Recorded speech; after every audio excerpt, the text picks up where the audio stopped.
নমস্কার, এখনকার prime time news নিয়ে আমি আছি আপনাদের সাথে পুষ্পা, আর আপনারা দেখছেন নিউজ বাংলা নেটওয়ার্ক। সংবাদ নিবেদন করছেন রাজন জুয়েলার্স, বিবেকানন্দ রোড, ধর্মনগর, উত্তর Tripura. Unique automobile, jail road, Dharmanagar, উত্তর ত্রিপুরা। সহযোগী নিবেদক। আমার অঙ্গে অঙ্গে তোমার ছোঁয়া আমায় সম্পূর্ণ করেছে। এখন খবর বিস্তারিত। 2020 সালের মধ্যে হাম ও রুবেলা মুক্ত ভারত গড়ার লক্ষ্যে দেশব্যাপী চলছে প্রস্তুতি। তারই অঙ্গ হিসেবে বৃহস্পতিবার উত্তর ত্রিপুরা জেলার সাংবাদিকদের নিয়ে এক দিবসীয় কর্মশালার আয়োজন করা হয়। মূলত সাধারণ মানুষের মধ্যে এই বিষয়গুলো পৌঁছে দেওয়াই ছিল মূল লক্ষ্য। উপস্থিত ছিলেন উত্তর জেলার মুখ্য স্বাস্থ্য আধিকারিক ডক্টর শঙ্কর দাস। ভারত সরকারের স্বাস্থ্য ও পরিবার কল্যাণ দপ্তরের উদ্যোগে হাম ও রুবেলা প্রতিরোধ করতে তোড়জোড় শুরু হয়েছে। এই লক্ষ্যে বৃহস্পতিবার উত্তর ত্রিপুরা জেলার সাংবাদিকদের নিয়ে উত্তর ত্রিপুরা জেলা শাসকের কনফারেন্স হলে হাম ও রুবেলা বিষয়ক কর্মশালা অনুষ্ঠিত হয়। জানা গেছে, বিশ্ব স্বাস্থ্য সংস্থার উদ্যোগে 2017 সালে দক্ষিণ পূর্ব এশিয়ার 10টি দেশে একই সাথে হাম ও রুবেলার প্রতিষেধক প্রদানের কাজ শুরু হয়। মূল লক্ষ্য হল 2020-এর মধ্যে হাম ও রুবেলা মুক্ত ভারত গড়া। প্রতি বছর আমাদের দেশে হামে আক্রান্ত হয়ে বহু শিশু অকালে প্রাণ হারাচ্ছে। গর্ভবতী অবস্থায় রুবেলায় আক্রান্ত হয়ে অনেক গর্ভবতী মায়ের গর্ভপাত হচ্ছে। তারই প্রতিকারে আমাদের রাজ্যে 15 সেপ্টেম্বর থেকে শুরু হচ্ছে প্রতিটি শিশুকে হামের টিকা প্রদান। এই টিকা 9 মাস থেকে 15 বছর পর্যন্ত প্রতিটি শিশুকে সরকারি উদ্যোগেই দেওয়া হবে বলে জানালেন উত্তর ত্রিপুরার মুখ্য স্বাস্থ্য আধিকারিক ডক্টর শঙ্কর দাস। বা কালকে অমুক জায়গায় অমুক সাব সেন্টারে বা এর পরের দিন অমুক প্রাইমারি হেলথ সেন্টারে আমরা সেটার টিকার কার্যক্রম, স্পেশাল কার্যক্রম করব। তো এক এক দিনের এক একটা ভেন্যুতে যে প্রোগ্রাম হবে সেটাই আমরা এক একটা সেশন হিসাবে ধরে নিয়েছি। তো সেই নিরিখে আমরা টোটাল প্ল্যান করেছি এই যে এক মাস, প্রথম এক মাস আর কি স্কুলে এবং হেলথ ইনস্টিটিউশন মিলিয়ে আমরা 978টা, আর টোটাল স্কুলে সেশন হবে 568। সেটা শুরু হবে 15 তারিখ থেকে, চলবে 2 সপ্তাহ আমি যেটা বলেছি। এই কর্মশালায় উপস্থিত ছিলেন ডক্টর আশিস দাস কানঙ্গ, ছিলেন উত্তর জেলার শিক্ষা আধিকারিক বরুণ দাস। ধর্মনগর থেকে বিকাশ ভট্টাচার্যের রিপোর্ট, নিউজ বাংলা। বৃহস্পতিবার ধর্মনগর সাব জেল পরিদর্শন করলেন রাজ্যের মহিলা কমিশনের চেয়ারপারসন বর্ণালী গোস্বামী। পরিদর্শনকালে জেলে বন্দী কয়েদিদের সাথে তাদের বিভিন্ন সমস্যা নিয়ে কথা বলেন তিনি। পাশাপাশি জেলে বন্দী কয়েদিদের নানা সমস্যা কিভাবে দ্রুত সমাধান করা যায় এই বিষয়গুলি খতিয়ে দেখেন তিনি। বিগত কিছুদিন পূর্বে ধর্মনগর সাব জেলে একটি রহস্যজনক ঘটনা সংঘটিত হয়েছিল। জেল ক্যাম্পাসের মধ্যেই এক কয়েদির মৃত্যু হয়েছিল। তারপর একের পর এক কয়েদির অসুস্থ হওয়ার খবর শোনা যাচ্ছিল।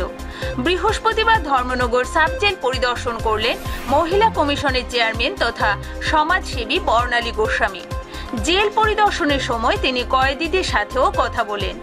জেল পরিদর্শনের সময় বর্ণালী গোস্বামীর সাথে ছিলেন নারী নেতৃত্ব তথা সমাজসেবী রূপালী অধিকারী সহ অন্যান্যরা।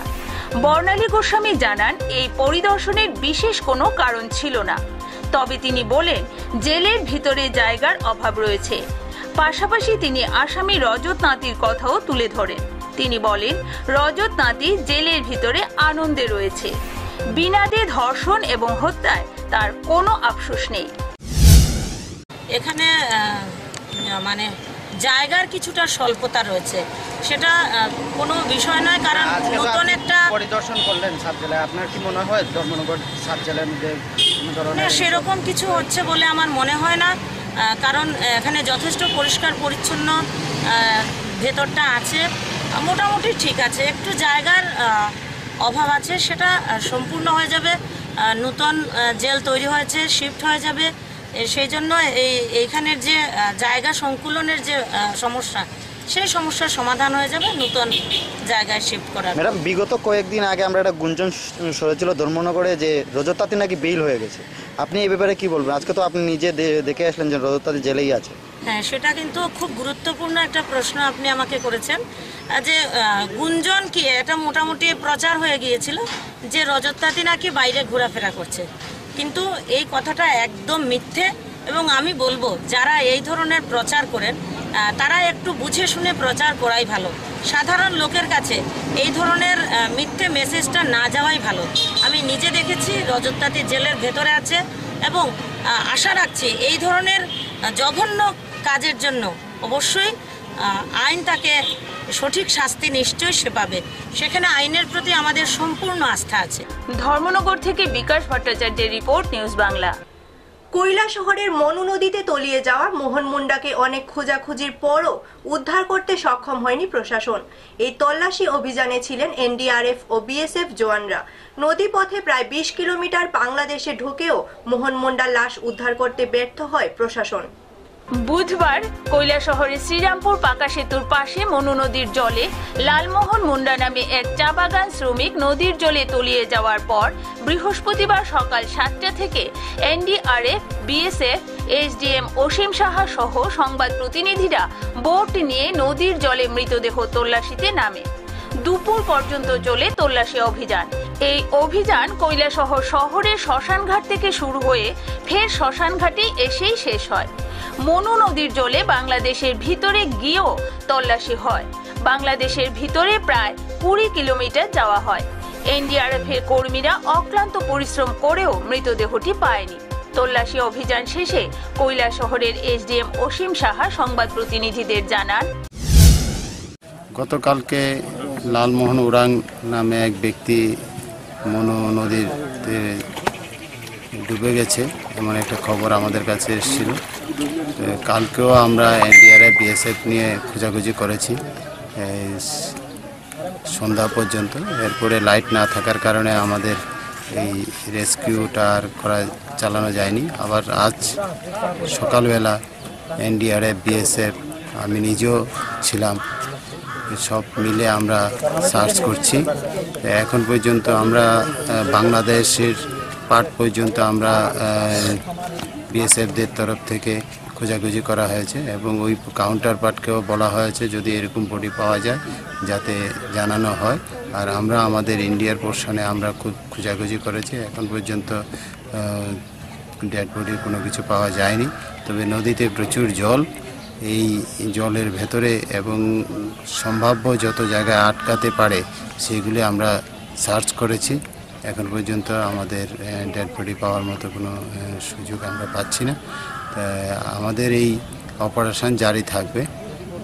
আশা করছি হয়তোবা পাওয়া যেতে পারে।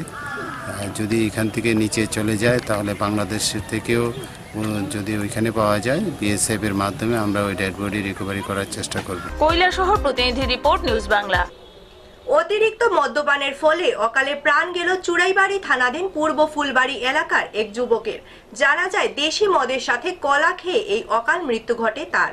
পুলিশ মৃতদেহ উদ্ধার করে ময়না তদন্তের পর মৃতদেহ তুলে দেয় পরিবারের হাতে। অতিরিক্ত মদ্যপান করে মৃত্যু হয় এক যুবকের। ঘটনা চুরাইবাড়ি থানাধীন পূর্ব ফুলবাড়ি পঞ্চায়েতের 3 নং ওয়ার্ডে। প্রায় প্রতি রাতেই প্রচন্ড মদ্যপ অবস্থায় বাড়িতে ফিরত জামাল উদ্দিন। বয়স 28 বছর। পেশায় সে লরি চালক। পিতা মৃত তরমুজ আলী ও মাতা নাজমা খাতুন। চুরাইবাড়ি বাজারেই তার বাড়ি। ছোটবেলা থেকেই জামাল গাড়ি চালানো শেখার জন্য গাড়িতে চলে যায়। আর তখন থেকেই সে নেশার সাগরে ডুব দিতে শুরু করে বলে জানান মা নাজমা খাতুন। প্রতিদিনই মাত্রাতিরিক্ত নেশা করে বাড়ি ফিরে মা বোনদের সাথে অযথা ঝগড়া বিবাদে জড়িয়ে যেত। তারপর তার মা তাকে কুর্তি এলাকায় বিবাহ করান, হয়তোবা স্ত্রীর কথায় ভালো পথে ফিরে আসবে বলে। কিন্তু কোথায় কি, নেশার মাত্রা যেন দিন দিন আরো বাড়তে থাকে। শ্বশুরবাড়ি থেকে টাকা ও গহনা নিয়ে আসার জন্য স্ত্রীকে মারধর করত। সেই জ্বালায় অতিষ্ঠ হয়ে একসময় স্ত্রীও বাপের বাড়িতে চলে যায়। মাকেও মারধর করে তাড়িয়ে দিত অন্যত্র। গতকাল রাতে প্রচন্ড দেশি মদ ও সঙ্গে কলা খেয়েছে বলে জানায় এসআই ঝুলন চক্রবর্তী। তারা মৃতদেহ তুলে নিয়ে যান কদমতলা গ্রামীণ হাসপাতালে। সেখানেই ময়না তদন্তের পর মৃতদেহ পরিবারের হাতে তুলে দেওয়া হবে। এই বিষয়ে চুরাইবাড়ি থানা একটি অস্বাভাবিক মামলা নিয়েছে। শুনলাম এখানে পুলিশে কইছে হে প্রায় ড্রিঙ্কিং করতো। কি কারণে, কোনো বাড়িতে কোনো সমস্যা আছিল? গাড়ি ড্রাইভার এসেছে, তোমার তাকে বলে তাই আমি খুব চেষ্টা করছি এটা ছাড়ানোর লাগে, পারছি না। অতিরিক্ত ড্রিঙ্ক করতে পারে, এই কারণেই মারা গেছে।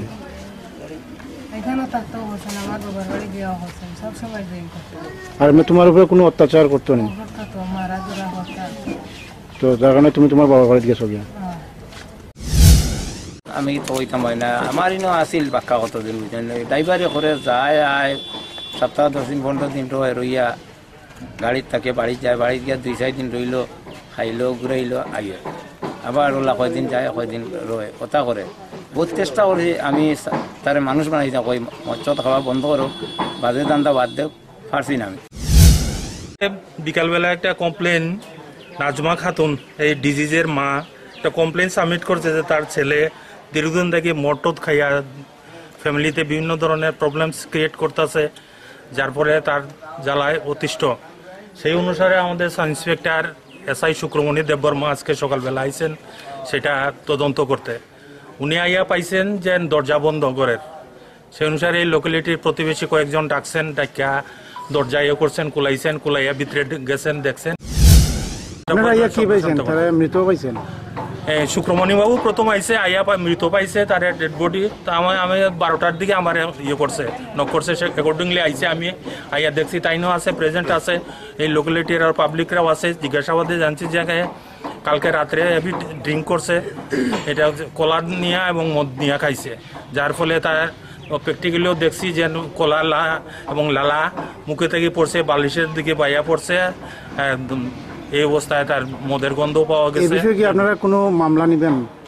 এটা আনন্যাচারাল ডেথ ইউডি কেস, সেটা ইয়ে করা হয়েছে, নেওয়া হয়েছে, এবং সেটা পোস্টমর্টমের লাগিয়া তার বডি কদমতলা PHC-তে পাঠানো হইতেছে। ডাক্তারবাবুটা পরীক্ষা করিয়া এটা ফাইনাল ডিসিশন দিবেন যে অ্যাকচুয়াল ডিজিজের মরার পেছনে কি কারণ আছে, কি ব্যাপার। চুরাইবাড়ি থেকে রাজকুমার দাসের রিপোর্ট, নিউজ বাংলা। আবারও SFI ও ABVPর মধ্যে ঘটে গেল ধুন্ধুমার কাণ্ড। বুধবার SFI কৈলাসহর বিভাগীয় কমিটির সহসভাপতি বাড়ি ফেরার পথে ABVP সমর্থকদের হাতে আক্রান্ত হয়েছেন বলে অভিযোগ। এই বিষয়ে কৈলাসহর থানায় নামদাম জানিয়ে একটি মামলা করা হয়েছে। তদন্তে নেমেছে পুলিশ। SFI কৈলাসহর বিভাগীয় কমিটির সহসভাপতি রবীন্দ্রনারায়ণ দাস বুধবার রাতে ওনার নিজের দোকান বন্ধ করে বাড়িতে ফেরার পথে কয়েকজন যুবক রবীন্দ্রকে প্রচন্ড মারধর করে। রবীন্দ্র জানায় 3 জনকে চিনতে পেরেছে এবং বাকি 4 জনকে চিনতে পারেনি। কৈলাসহর থানায় আজ দুপুরে রবীন্দ্র আক্রমণকারীদের নাম দিয়ে FIR করে। রবীন্দ্র জানায় যারা আক্রমণ করেছে তারা সবাই ABVPর সমর্থক। আমি শ্রী রবীন্দ্রনারায়ণ দাস। গতকাল রাত আনুমানিক 11টা থেকে 11:30টার সময় আমি আমার দোকান লাগিয়ে, গোবিন্দপুর সংলগ্ন আমার একটা দোকান আছে, জেরক্সের দোকান, এটা লাগিয়ে আমি যাওয়ার পথে লাগাচ্ছি। এই সময় হঠাৎ করে ABVPর 4-5 জন ছেলেরা হঠাৎ করে এসে আমার দোকানের সামনে দিকে যাচ্ছিল।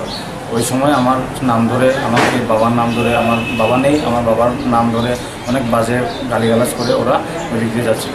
যাওয়ার পথে ওদের মধ্যে আমি একজনকে চিনি, আমি ওদেরকে বলি ভাই কি হঠাৎ করে এই ধরনের গালিগালাজ কেন করছে আমাকে। তো এর কথা বলতে না বলতেই ওরা আমার উপরে ঝাঁপিয়ে পড়ে এবং প্রচণ্ড হারে আমাকে মারতে শুরু করে। আমার মাথায় ঘুষি মারতে শুরু করে, লাঠি দিয়ে আঘাত করে, আমার পায়ের মধ্যে লাঠি দিয়ে আঘাত করেছে, এখানে চুটও পেয়েছি আমি। তারপর আমাকে প্রচণ্ড হারে মারতে শুরু করে এবং অশ্লীল ভাষায় গালিগালাজ শুরু করে। তারপর তারা অনেকটা ফোন করে, অনেক লোকরাও এসেছিলো। এই সময় আমি দেখিনি, ওদেরকে চিনতেও পারিনি। তো এই সময় হঠাৎ করে তারা মারার যখন মারছিল, তো এই সময় আমিও যতটুকু পারি আটকাবার চেষ্টা করছি, কিন্তু আমি মাটিতে পড়ে যাই। মাটিতে পড়ে যাওয়ার পরে আমাকে আরও মারতে থাকে ওরা রাস্তার মধ্যে, আমার দোকানের পাশে। সেই সময় আমি চিৎকার করতে থাকি, আশপাশের কিছু লোকরা এসেছিল, এসে আমাকে প্রাণে বাঁচিয়েছে এবং যাওয়ার পথে ওরা আমাকে হুমকিও দিয়েছে মারার, যে তোমাকে জানে মেরে ফেলবো, শেষ করে দেবো, লাঠি আনো, রড আনো, চাকু আনো, গুছালি আনো, এই ধরনের অনেক ভাষা কথা বলে। এবং আমার কাছে কিছু টাকা ছিল, এটাও আমি নিয়ে গেছি আমার কাছ থেকে। অল্পখানে কিছু টাকা ছিল আমার সাথে, এটাও নিয়ে যায় আমার কাছ থেকে জোর করে। তো আজকে আমি এখানে এসেছি, প্রশাসনের নিকট দ্বারস্থ হয়েছি, যেটা আমি এখানে ওদের নামে FIR করেছি। এবং আমি আজকে সত্যি কথা বলতে গেলে হঠাৎ করে এরকম ঘটনা আমি ভাবতে পারিনি যে এরকম ঘটনা হবে আমাদের সাথে। এ ব্যাপারে SFI রাজ্য সম্পাদক মণ্ডলীর সদস্য তথা SFI কৈলাসহর বিভাগীয় কমিটির সম্পাদক ধ্রুব দত্ত জানান যে গতকাল আমাদের বিভাগের SFI-এর বিভাগের সহসভাপতি এই রবীন্দ্রনারায়ণ দাস তার উপর যে এবিপির নামদারি এই দুষ্কৃতীরা তার উপর রাতের বেলা আক্রমণ করে গোবিন্দপুর সেই জায়গাটা LIC অফিসের পাশেই, সেখান থেকে বাড়ি যাওয়ার সময় যে তার আক্রমণ হয় তার উপর, তার এই আক্রমণে আমরা প্রথমেই তার তীব্র নিন্দা এবং ধিক্কার জানাচ্ছি। আমরা গতকালকেই আমরা সেটা বুঝতে পেরেছিলাম, দিনের বেলাতে সারা ভারতবর্ষব্যাপী যখন সারা ভারত কৃষক এবং শ্রমিকদের যে দিল্লির সারা দেশব্যাপী বিক্ষোভ চলছিল, দিল্লির সেই সমাবেশ, সেই র্যালিকে সমর্থন জানিয়ে আমরা কৈলাসহরে আমাদের সেই মিছিল সংগঠিত হয়। আর তখন থেকেই সেই র্যালিতে সে কমরেড রবিও সেখানে ছিল এবং সে বাড়ি যাওয়ার সময় তখন থেকে তাকে হুমকি দেওয়া হয়, কেন সে এই মিছিলে এসেছে, কেন বামপন্থার সেই লাল ঝান্ডা থেকে সে ধরেছে। তো সেই তখন থেকে তাকে টার্গেট করে সেই রাতের বেলাতে বাড়ি যাওয়ার সময় তার উপর সে যে দৈহিক আক্রমণ, শারীরিক আক্রমণ সংগঠিত সারা রাজ্য চলছে। সেই আক্রমণ সারা রাজ্যের মধ্যে কোনো গণতন্ত্র নেই। আমরা দেখছি এই নূতন সরকার প্রতিষ্ঠিত হওয়ার পর থেকে প্রতিনিয়ত ছাত্র বন্ধুদের উপর, আমাদের ছাত্রবন্ধু যুব বন্ধুদের উপর সারা রাজ্যব্যাপী এরকম আক্রমণ প্রতিনিয়ত চলছে। তার থেকে বাদ যায়নি সেই কৈলাসহর, সে আমাদের সেই কমরেডের উপর আক্রমণ, তার আমরা তীব্র নিন্দা এবং ধিক্কার জানাচ্ছি এবং আমরা পুলিশ প্রশাসনের দ্বারস্থ হয়েছি যাতে অতি দ্রুত তার কঠোর শাস্তি ব্যবস্থা গ্রহণ করা হয়। কৈলাসহর থেকে দেবাশিস দত্তের রিপোর্ট, নিউজ বাংলা। সময় হয়ে গেল ছোট্ট একটি বিজ্ঞাপন বিরতি, ফিরে আসছি বিরতির পর, সঙ্গে থাকুন। আজকাল নিত্য প্রয়োজনীয় জিনিস কেনাকাটার জন্য এখানে ওখানে ঘোরাঘুরি করার সময় কোথায়? তাই চলে আসুন সম্পূর্ণ ডিপার্টমেন্টাল স্টোর দি বিগ মার্টে, যেখানে একই ছাদের তলায় আপনি পাবেন শিশু, পুরুষ ও মহিলাদের লেটেস্ট ডিজাইনের রেডিমেড পোশাক থেকে শুরু করে গ্রসারি, স্টেশনারি এবং কসমেটিক্স ইত্যাদির মতো সব ধরনের নিত্য প্রয়োজনীয় গৃহ সামগ্রীর বিশাল সম্ভার। আর প্রতিবার কেনাকাটায় পাবেন আকর্ষণীয় ছাড়। তাই ধর্মনগরে এবার আপনাদের প্রত্যেক কেনাকাটার ঠিকানা হবে দি বিগ মার্ট, ICICI ব্যাংকের পাশে, DNB রোড, ধর্মনগর, উত্তর ত্রিপুরা। অলঙ্কারে প্রস্ফুটিত হয় নারীর সৌন্দর্য, আর ধর্মনগরে আধুনিক রুচিসম্মত স্বর্ণালঙ্কারের চির বিশ্বস্ত প্রতিষ্ঠান রাজন জুয়েলার্স, যেখানে রয়েছে 22 ক্যারেট কেডিয়াম যুক্ত হলমার্ক গহনা, যেমন নেকলেস, চেইন, চূড়, বালা, মান্তাসা, আংটি এবং শাখা বাঁধানো ইত্যাদির বিপুল সম্ভার। তাছাড়া রয়েছে বিয়ের গহনার অদ্বিতীয় কালেকশন। পাশাপাশি আপনার যে কোনো পুরনো গহনার বদলে নতুন হলমার্ক গহনা নেবার সুযোগ। তাই এখন সোনার গহনা মানেই রাজন জুয়েলার্স, বিবেকানন্দ রোড, ধর্মনগর, উত্তর ত্রিপুরা। সবার সাদর আমন্ত্রণ রইল। ফিরে এলাম বিরতির পর। মন্ত্রীর দেহরক্ষীরা কৈলাসহরের একটি হোটেলে খাবার খেয়ে অসুস্থ হয়ে পড়েন। এ বিষয়ে একটি মামলাও করা হয় কৈলাসহর হোটেল মালিকের বিরুদ্ধে। প্রসঙ্গত 5 সেপ্টেম্বর সমাজ কল্যাণ মন্ত্রী শান্তনা চাকমা কৈলাসহরে এসেছিলেন একটি অনুষ্ঠানে যোগ দিতে। এদিন দুপুরের খাওয়ার ব্যবস্থা করা হয়েছিল একটি স্থানীয় নামিদামি হোটেলে, আর সেখানকার খাবার খেয়েই ঘটে এই বিপত্তি। 5 সেপ্টেম্বর জেলা ভিত্তিক শিক্ষক দিবসের অনুষ্ঠানে কৈলাসহর এসেছিলেন মন্ত্রী শান্তনা চাকমা। মন্ত্রীর সঙ্গে ছিল 2 গাড়ি এসকর্ট। দুপুরে এসকর্ট পার্টি কৈলাসহর নির্মলা হোটেলে ভাত খেয়েছিল। ভাত খাওয়ার কিছুক্ষণ পর জওয়ানদের পেট খারাপ শুরু হয়ে যায়। এসকর্টের জওয়ানরা ঘটনাটি মন্ত্রীকে জানালে মন্ত্রী ক্ষোভে ফেটে পড়ে। সঙ্গে সঙ্গে মন্ত্রী জেলা শাসককে ঘটনাটি জানান। জেলা শাসক কৈলাসহরের SDM অসীম সাহাকে তদন্তের নির্দেশ দেন। SDM বুধবার রাতে কৈলাসহর পুর পরিষদের CEO হোমাগ্নি ভট্টাচার্য সহ খাদ্য দপ্তরের এক ইন্সপেক্টরকে হোটেলে পাঠান। আধিকারিকরা হোটেলে গিয়ে রান্নাঘর সিল করে দেয় এবং 2টি ডোমেস্টিক সিলিন্ডার বাজেয়াপ্ত করে। হোটেল মালিকের বিরুদ্ধে মামলাও হয়। এ ব্যাপারে SDM অসীম সাহা বলেন, বিকালের দিকে আমি একটা রিপোর্ট পাইলাম, কমপ্লেন পাইছি যে ওইখানে কিছু খাওয়া দাওয়ার পরে কিছু লোক অসুস্থ হয়ে পড়ছে এবং এর মধ্যে কিছু পুলিশ পার্সোনালও ছিল। তারপরে আমি যথারীতি আমার অফিস থেকে আমার DCM, ফুডের স্টাফ এবং আমি চাইছিলাম যে ফুড সিকিউরিটি অফিসার যিনি SDMও কৈলাসহর, ওনাকেও রিকোয়েস্ট করেছি যে এই কাজে আসার জন্য। আমি টেলিফোনিক রিকোয়েস্ট করলাম, CMOর সাথেও কথা বললাম এবং আমি অফিসিয়াল চিঠিও দিলাম, কিন্তু উনি আসেন নাই। তারপরে আমার স্টাফ, ওই আমার টিম পুরো দোকান ছানবান করছেন এবং ওনাদের যেখানে কিচেন আছে ওইখানে দেখলো যে খুব আনহাইজেনিকভাবে চলছে, খুব ডার্টি অবস্থা, এবং কিছু সিলিন্ডার পাওয়া গেছে যেগুলি কমার্শিয়ালভাবে ইউজ করা যায় না, ডোমেস্টিক সিলিন্ডার, ওইগুলি সিজ করা হয়েছে। এবং ওই রুমটা যেহেতু এত ডার্টি অবস্থা, আমরা ওই রুমটাকে সিল করে দিছি যে পরবর্তী স্টেপ নেওয়ার জন্য। এবং এসডিএমওকে আমি আবারও রিকোয়েস্ট করছি, যদি উনি আসেন পরবর্তী পদক্ষেপ ফুডের ব্যাপারটা দেখা যাইব। আর স্যাম্পল কালেকশন করা গেছে না, যেহেতু ফুড সিকিউরিটি অফিসার না থাকার কারণে আমরা ডিউলি ফুড স্যাম্পল কালেকশন করতে পারছি না। তবে অন্য যে বিষয়গুলি আছে সেগুলি আমরা আইনানুগভাবে ব্যবস্থা নেব। আমরা অফিসিয়ালি ওর রান্নাঘর পুরা কিচেন আমরা সিল করে দিয়ে দিয়েছি। এই হোটেলে নিম্নমানের খাবার নিয়ে বিগত 1 বছর পূর্বে কিছু যুবক অভিযোগ করেছিল এবং সে সময় এই বিষয়টা নিয়ে সাংবাদিকরা যেন কোনো সংবাদ প্রকাশ না করে তার জন্য হোটেল মালিক সাংবাদিকদের খুনেরও হুমকি দিয়েছিল। সঙ্গে সঙ্গে সেই সময় সাংবাদিকরা হোটেল মালিকের বিরুদ্ধে থানায় মামলা করেছিল এবং পুলিশ সে সময় হোটেল মালিককে গ্রেপ্তারও করেছিল। এই মামলাটি এখনো বিচারাধীন রয়েছে। কৈলাসহর থেকে দেবাশিস দত্তের রিপোর্ট, নিউজ বাংলা। বৃহস্পতিবার খামতিংবাড়ি স্থিত স্কুল মাঠে এএসএসপির এক সচেতনতামূলক শিবির অনুষ্ঠিত হয়। উপস্থিত ছিলেন বনমন্ত্রী মেবার কুমার জমাতিয়া। সুবিধাভোগীরা কিভাবে উপকৃত হবে তা নিয়ে বিশেষ আলোচনা হয় এই শিবিরে। বড়মুড়া লেবার ইউনিয়নের উদ্যোগে বড়মুড়া খামতিংবাড়ি স্থিত ইমানুয়েল স্কুলের মাঠে এসএসপি এর উপরে এক সচেতনতামূলক শিবির অনুষ্ঠিত হয় বৃহস্পতিবার। এই শিবিরের উদ্বোধন করেন বনমন্ত্রী মেবার কুমার জমাতিয়া। এছাড়াও উপস্থিত ছিলেন আমন্ত্রিত অতিথিবৃন্দরা। এসএসপি প্রকল্পে কিভাবে বিভিন্ন সুবিধা পাওয়া যাবে তা আলোচনা করা হয় এই শিবিরে। আগামী দিনে এই প্রকল্পের মাধ্যমে মানুষ উপকৃত হবেন বলে জানান মন্ত্রী মেবার কুমার জমাতিয়া। ডেভেলপমেন্ট দরকার, জাস্টিস দরকার, ন্যায় বিচার। তাব는 사실이 선진이들과 살아 어떤 어른들과 상대들 같이 언어들 같이 나좀 이야기를 하면 가. 아니 어디가 안 모두만 가. 해서 human being 해서 뭐라고 시작하고 মানুষে বগই যে আংনাংমানি জিনিস আনি অধিকার আংমাদে মানখামাইয়া। তেলিয়ামুড়া প্রতিনিধি রিপোর্ট, নিউজ বাংলা। শিক্ষক স্বল্পতার কারণে স্কুলে তালা ঝুলালো উত্তরের ফুলবাড়ি মাধ্যমিক বিদ্যালয়ের ছাত্রছাত্রীরা। গোটা রাজ্যে চলছে একই অবস্থা, তাই ক্ষোভে ফুঁসছেন ছাত্রছাত্রী সহ অভিভাবক মহল। ফুলবাড়ি মাধ্যমিক বিদ্যালয়ে তালা ঝুলালো স্কুল পড়ুয়ারা। সমস্ত রাজ্যব্যাপী একই অবস্থা। শিক্ষক স্বল্পতার কারণে উত্তরে প্রত্যেকটি বিদ্যালয়েই পঠন পাঠন লাটে উঠেছে।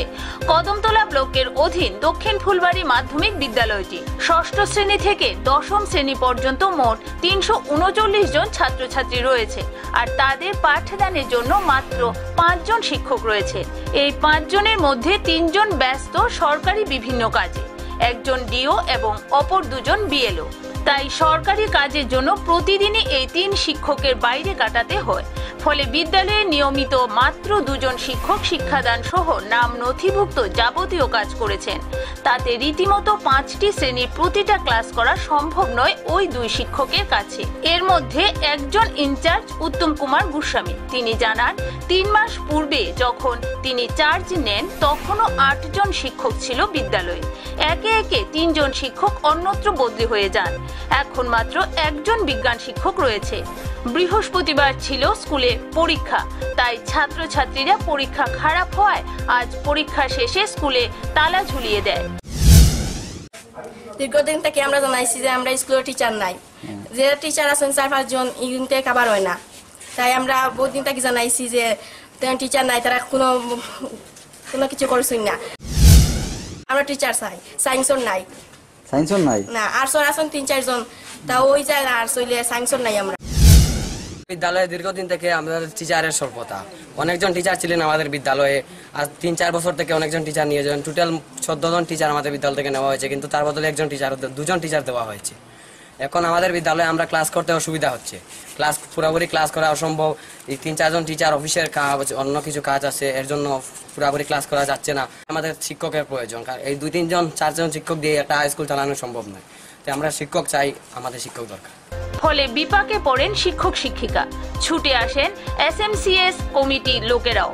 আজ নতুন নয়, এই বিষয়ে একাধিকবার ইনচার্জ ও SMCS কমিটিকে শিক্ষক স্বল্পতার বিষয়টি জানালেও কোনো লাভ হয়নি। তাই অবশেষে আজ চূড়ান্তভাবে স্কুলে তালা ঝুলিয়ে দেয়। সঙ্গে সঙ্গে কদমতলা IS ও জেলার শিক্ষা অধিকর্তার সঙ্গে ফোনে যোগাযোগ করা হলে আধিকারিকরা জানান, উপনির্বাচনের হুলিয়া জারি হওয়ায় বদলি নীতি বন্ধ রাখা হয়েছে। নির্বাচনের পর শিক্ষক দেওয়া হবে। অর্থাৎ ওলটপালটের মাধ্যমেই চলছে রাজ্যের শিক্ষানীতি। মূলত প্রতিটা বিদ্যালয়ে একই অবস্থা। শিক্ষক স্বল্পতার কারণে গ্রামাঞ্চলের অধিকাংশ বিদ্যালয়ই পিছিয়ে পড়েছে, আর ফলাফলের হালও হচ্ছে নিম্নমানের। কারণ হচ্ছে এই স্কুলে শিক্ষক আছেন সর্বমোট 5 জন, 6 থেকে 10 পর্যন্ত বিদ্যালয়। আসলে এই 5 জন টিচার দিয়ে স্কুল চালানো মোটেই সম্ভব নয়। এর মধ্যে 2 জন আছেন আমাদের BLO ডিউটির কাজ করতে হচ্ছে, 1 জন DO ডিউটিতে আছেন, স্কুলে সামারি রিভিশন হচ্ছে। তো বাকি থাকলাম আমরা 3 জন। 3 জন টিচার দ্বারা এত বড় স্কুল, এখানে স্টুডেন্ট আছে 339-এর মতো। এর মধ্যে এখন পরীক্ষা চলছে। এই 3 জন স্যার দিয়ে আমাদের এই স্কুল চালানো আসলে অনেক কষ্ট হচ্ছে। আমি আমার ঊর্ধ্বতন কর্তৃপক্ষ DO স্যারকে জানিয়েছি, বরুণ দাস, ওনাকে জানিয়েছি শিক্ষক দেওয়ার জন্য। তো উনি বলেছেন যে ইতিমধ্যেই তো রিক্রুট হবে, তখন দেখা যাবে। গতকালই একজন রিলিজ হয়ে গেছেন আগরতলাতে। আমার একজন সায়েন্সের শিক্ষক ছিলেন কিশোর মহাজন, উনি আগরতলায় চলে গিয়েছেন। আরও 2 মাস আগে আরেকজন আসাবুদ্দিন স্যার ছিলেন, উনিও আরেকটা স্কুলে ডেপুটেড হয়ে গিয়েছেন। ডেপুটেশন না, এটা সম্ভবত ট্রান্সফার হয়ে গেলেছেন। এখন সর্বমোট আছে মাত্র আমরা 5 জন। এই 5 জন টিচার দ্বারা অ্যাকচুয়ালি স্কুল চালানো খুবই কষ্টকর হচ্ছে। দেখি পরীক্ষা শেষ হওয়ার পরে তারা তালা ঝুলিয়ে দিয়েছে, যে তারা বলছে যে যতক্ষণ পর্যন্ত না আমাদের স্কুলে শিক্ষক আসছেন ততক্ষণ পর্যন্ত আমরা তালা খুলব না। দরকার হয় আপনাদের খাদ্য আপনাদের অফিস রুমে আমরা পৌঁছে দেবো, তো আমরা তালা খুলব না। আপনাকে আপনার ঊর্ধ্বতন কর্তৃপক্ষ জানিয়েছেন? জানিয়েছি, সাথে সাথেই আমি IS স্যারকে ফোন করেছি, আমাদের শ্রীমন্ত পাল কদমতলার, ওনাকে জানিয়েছি। তারপরে আমাদের এই কদমতলা ব্লকের IS এর কাছে ফোন করেছি, উনি তুলেননি। যাই হোক, আমাদের সুজিত স্যারকে ফোন করেছি, উনি বললেন যে তাদেরকে আপাতত আশ্বস্ত করার জন্য যে যেহেতু ইলেকশন ডিক্লেয়ার হয়ে গেছে, এখন ট্রান্সফারটা বন্ধ আছে, ইলেকশনের পরেই আমরা স্টাফ দিয়ে দেবো। তো আমরা ছাত্রছাত্রীকে বললাম এই কথা, তো তারা বুঝতে পেরেছে যে সত্যি ইলেকশন যেহেতু ডিক্লেয়ার হয়ে গেছে, আমরা ইলেকশনের পরে যদি শিক্ষক দেওয়া না হয় তাহলে আমরা বৃহত্তর আন্দোলনে যাব। প্রথম দিকে দুপুর 12টার দিকে আমি আইয়া স্কুলে একবার ঘুরাইয়া গেছি, তখন স্কুলে পরীক্ষার হলে পরীক্ষা চলতেছে। এরপরে শুনলাম 1:30টার দিকে একটা ফোন গেছে আমার কাছে যে স্টুডেন্টরা একটু স্কুলে টিচারের দাবি নিয়ে স্কুল তালা মারতেছে, শুনিয়ে আসছে। আইয়া দেখছি ঠিকও মানে স্টুডেন্ট তারা টিচারের ভিতরে রাখিয়া স্কুল তালা মারছে। মারার পরে আমি তার সঙ্গে কথা হয়েছি, কথা হওয়ার পরে আমরা ISRও জানাইছি অনেকবার যে আমরা এই সাউথ ফুলবাড়ি, পূর্ব ফুলবাড়ি হাই স্কুলে টিচার 5 জন। 5 জনের মধ্যে 2 জন টিচার আছে সরকারি ডিউটিতে BLOতে। 3 জন টিচার দ্বারা স্কুলে তাদের ক্লাস, তাদের পরীক্ষার ফলে ডিউটি, এটা স্বয়ংসম্পূর্ণ হচ্ছে না। চুরাইবাড়ি থেকে রাজকুমার দাসের রিপোর্ট, নিউজ বাংলা। এখনকার মতো প্রাইম টাইম নিউজ এ পর্যন্তই। আমাদের পরবর্তী সংবাদ দেখার জন্য চোখ রাখুন নিউজ বাংলার পর্দায়।